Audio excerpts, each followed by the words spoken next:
Hey kids, this is Jack. Welcome back to Planet Zoo. This is the Adventure Jungle Zoo we've been working on for quite a while now. I'm really having fun with it. And if you're new here, welcome aboard. If you're one of my regulars, welcome back. Either way, I appreciate you being here and giving me your time and attention.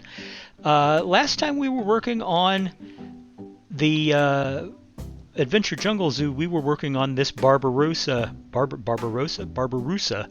habitat. And what we're going to do today is we're going to go ahead and finally finish the Barbirusa habitat. We're also going to put in some work on the rest of this cave. I'm hoping we get both of them finished this session. We'll see how it goes. I wanted to show you something though that I did between habitats, and that is I changed the path a little, added a bridge, put in a little river and a couple of waterfalls. I also opened up this area under the waterfall for use as a sleeping area by the Barbirusa.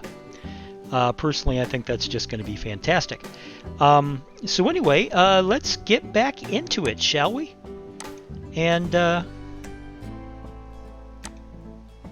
we'll just start from wherever we want to start, really.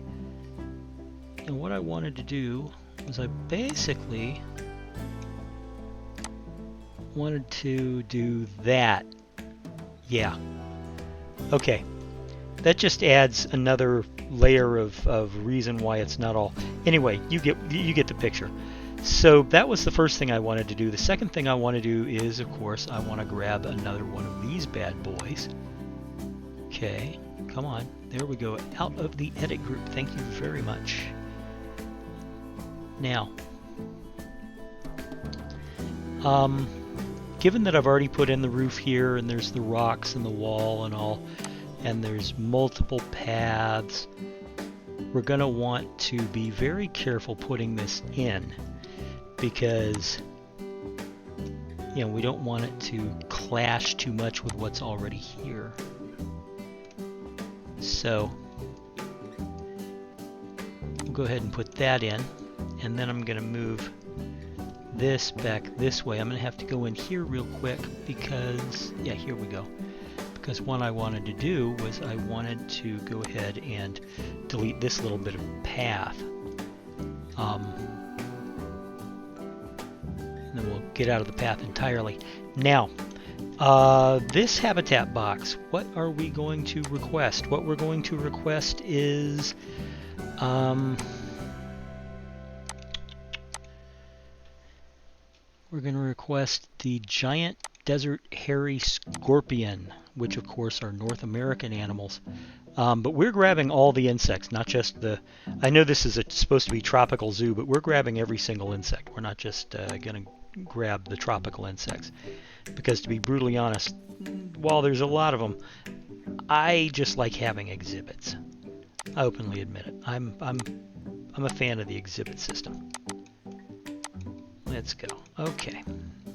So I hope your lives are treating you well. Mine's doing pretty well myself.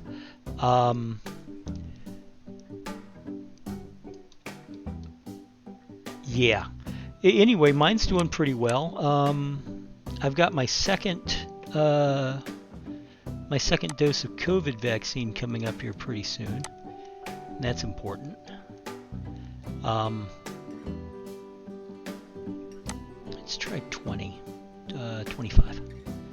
25% humidity. Yeah, that does it. That's right about on. Good. Okay. So anyway, yeah, I've got my second dose of COVID coming up. I'm still working on the channel, and the channel's coming great. We're almost to 250 subscribers. That's fairly amazing in my opinion, especially considering that just in, what was it, January, I was still only at like 40. So, we've gained the 200 and almost 10 subscribers in the last, what's it been, 3 months? That's phenomenal.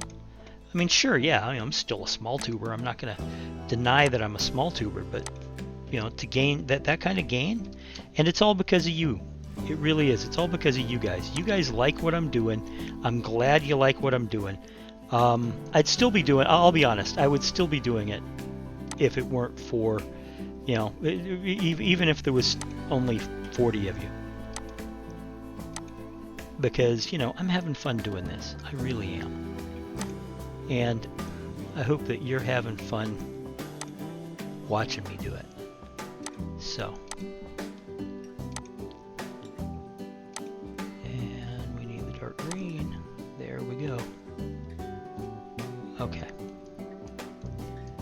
Now we're going to go in here and we're going to look at the plants. Plants, my hand for plants. We need tropical plants, but we're not going to necessarily restrict it to, we're not necessarily going to restrict it to any one continent. If you know what I mean.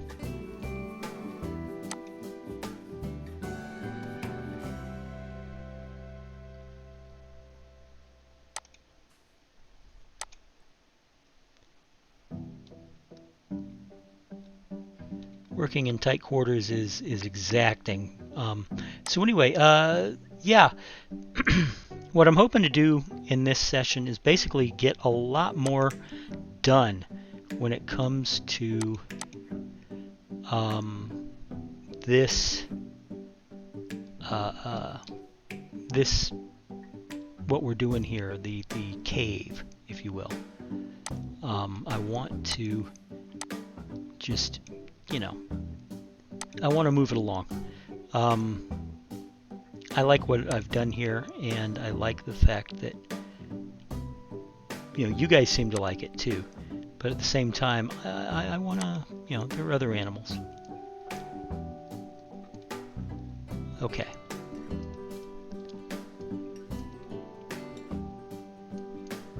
Alright, so how about some rocks? Let's put some rock in here.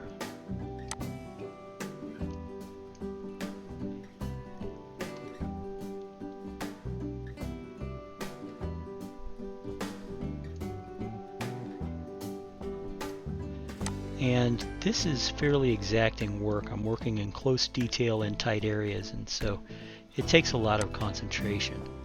I'm trying not to let it, you know, get to me, and by that I mean I'm trying not to let it make me just silence out so that you guys can't hear what I'm saying or anything. But at the same time,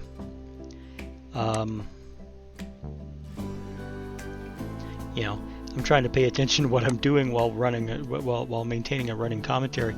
Back in the early days when I first started this channel, one of the things that I constantly complained about was how easy some content providers made it seem to just, you know, talk about whatever and continue the monologue and not suddenly, you know, flop into silence. And I was like, how did they do that? And I'll be honest, here it is, you know, hundreds of, you know, I've probably got a couple hundred videos later, and I still don't know how they do it.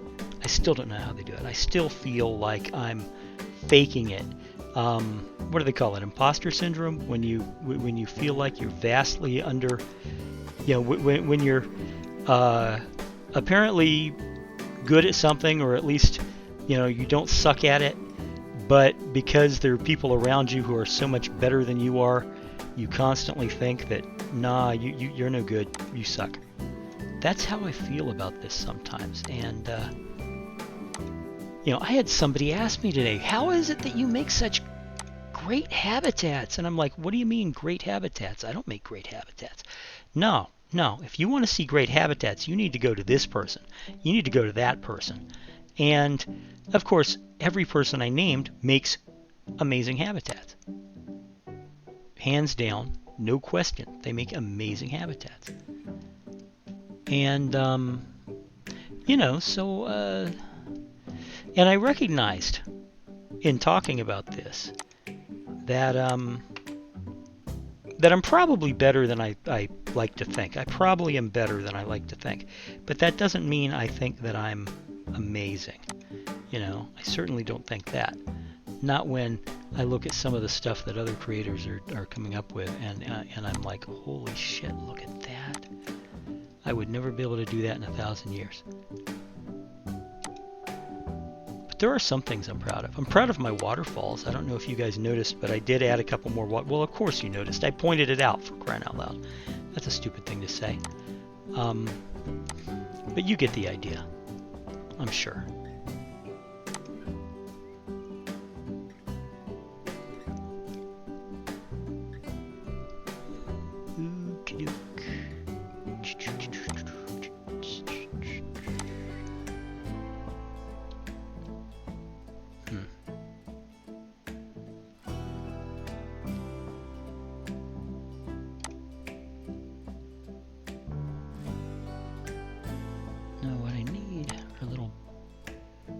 Bushes like this, but I need a lot of them.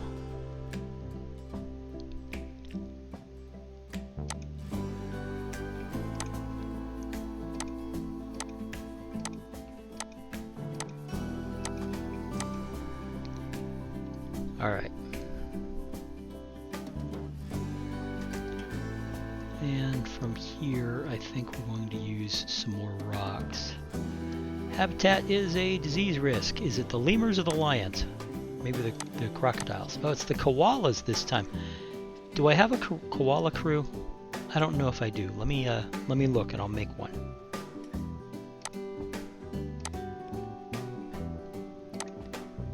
Work zones. I do not seem to have a koala crew, so let me put one together real quick. It'll be good. Okay, let's see, where am I? What is this? That's a toilet. That's the Death Adders. Oh, this is the snakes, right. Okay, so what I need is I need this, I need that, and I need that. Okay.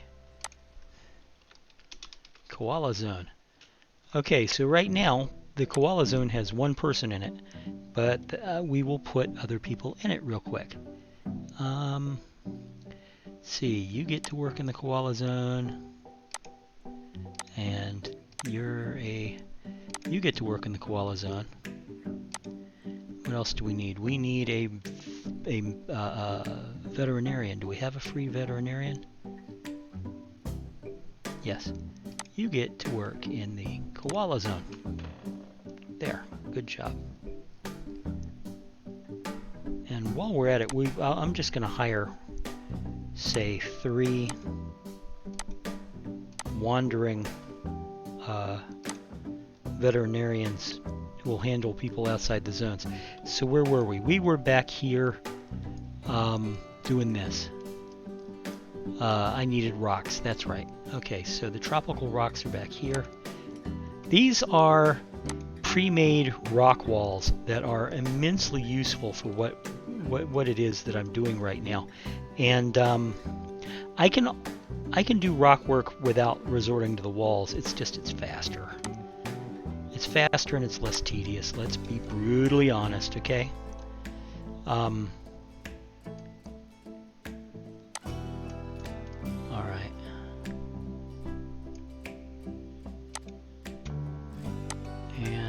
Take this boulder here,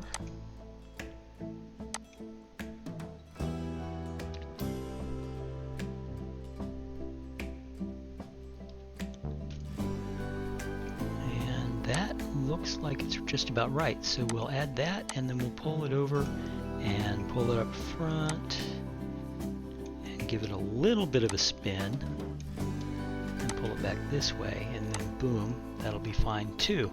So now you may be wondering about this thing. Where's that going? I'll show you in just a second. The tunnel, however, is going to continue this way. Now, because we have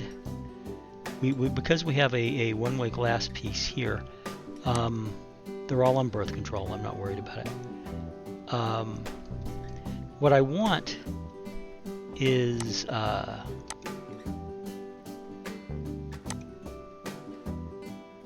oh, well, shit.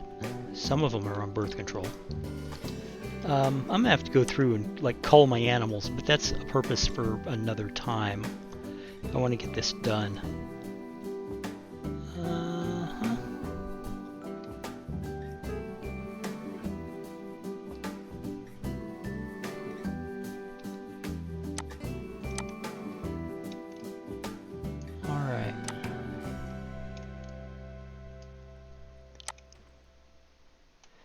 Do I want it to go all that way? Hold on. Let's drop the grid just a bit and go to there. So these two. All right, and then the tunnel cuts off this way. So what I'm gonna do here is I'm going to once again rely on my trusty tropical rocks.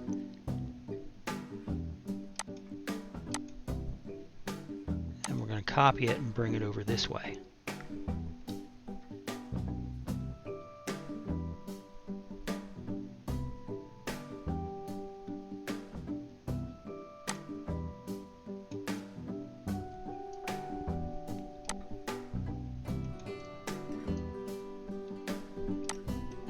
There. Okie doke. Now, let's grab my flat roof. You may notice that I've been covering the flat roof pretty much as I go. I've been covering it with plants and rocks and stuff like that. I'm going to keep doing that because it's, you know, why not? Look at it. It works, you know. And, you know, I'm going to put some over here and we're going to get it all fixed up so that it's not too pokey. But anyway, in the meantime, I have this flat roof cap. It's just flat tropical rock cladding that I put together in a single roof, and it does its job. It does its job well. Granted, I'm not being as, you know, with the I'm creating a ledge here, obviously, but with the habitat, I don't need to have it covered up so much. But bump my mic. I'm sorry. That probably sounded very loud in your ear. So there. All right. Let me get the barriers.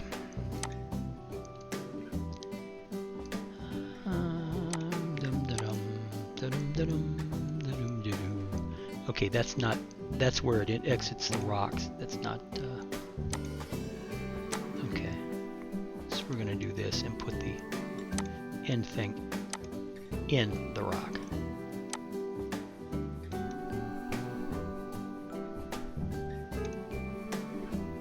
Alright, we'll reverse the doubled glass because that's just embarrassing. And then we will continue. Whoops, hello. Oh, come on, guys. Cooperate with me for just a moment. There we go.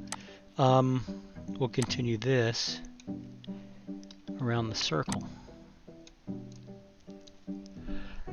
I have an itchy nose because I haven't trimmed my mustache in a while.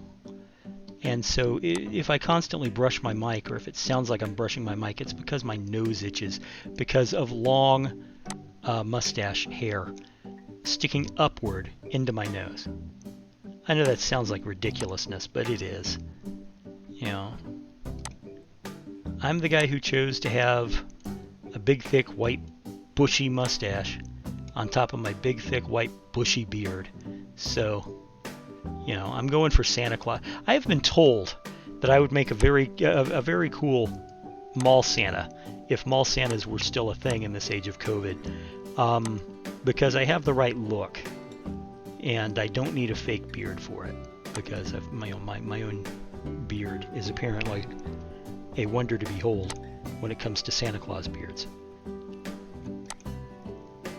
Which, I don't know, that's kind of cool to have somebody tell you that you've got a fantastic Santa Claus beard. That's not that bad a thing, in my opinion.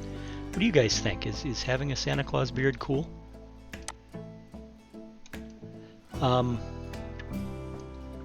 know, I'm not getting any younger. I had my birthday not too long ago. Some of you may have already watched, prior to watching this video, you may have already watched the video that features my trip to see penguins. Oh my lord, that was amazing. You know, I can cross that off my bucket list. Touched a live penguin and it was friendly to me. You know, that's just cool. Those were magnificent birds, and they were. When I say they were friendly, I mean they were friendly. These birds just, they came up to us. You know, the Jody, who was the keeper, she's like, okay, I'm gonna go get some penguins, and you know, you guys stay here for a little while. I'm gonna go get some penguins, and you know, they'll I'm sure they'll be glad to meet you. And I was like, you're gonna go get penguins? You actually, how are you gonna get penguins? Well, it turns out that basically she walked out into the penguin enclosure and leaned down and petted a couple of them and talked to them. I watched her. She talked to these birds, and then they followed her back to where we were. You know, we were at the back of the habitat, where the keepers come in and out. You know, we entered the habitat by way of the keeper area where they, you know, do the penguin food, and where they weigh all the eggs, and where they keep track of the breeding and all that number. We walked in through the back area, and that was kind of interesting too, because we got to see like the backstage where the keepers were actually doing their job, and that was just fun. And you know, then they walked us in, and she goes, now I have to warn you, it's going to be cold. And I'm like, you know what? Here's the problem with going to this particular habitat in Florida, because it was probably a good 95, 96 degrees outside in the air. So there was no way I brought a sweater with me. You kidding me? Why would I bring a sweater when it's 95 degrees outside? Well, the reason is because I'm about to walk into an environment where it's, you know, 30, less than 30 degrees for the sake of the birds. But I didn't care. Oh my gosh, I did not care. After she brought those birds over, and those birds just followed. They just dumped. You know, penguins on parade. It was, you know, she walked over and she petted a couple of them and said some kind words, and boom, it was like she had a parade. And then there were the ones that saw us next to the little gate where Jody was gonna take her quote-unquote volunteers through, and they came over going, hey people, let's, you know, can I go, can I meet the people? I want to meet the people. Can I meet the people? I swear, folks, that was what it was like, because they stood right next to the little gate and were like, yeah, we want to come in and get petted. And so they did. And so I got to pet penguins. And I got to tell you, there was a king penguin there, and she was so affectionate and so pretty and so friendly. It was amazing. And it was definitely one of the best things I have ever done in my entire adult life. And like I said, I'm glad I can check that off my bucket list now. You know, got to pet penguins, received a hug from a penguin, the king penguin, whose name was Zeke. I started petting her on the back, and she crept a little closer and crept a little closer until finally she was literally leaning on my leg. Her full weight was on my leg, and I looked up at Jody and I said, she's leaning on me. And Jody just kind of nodded and said, yeah, in the wild, that's how king penguins express affection for one another. They lean on each other.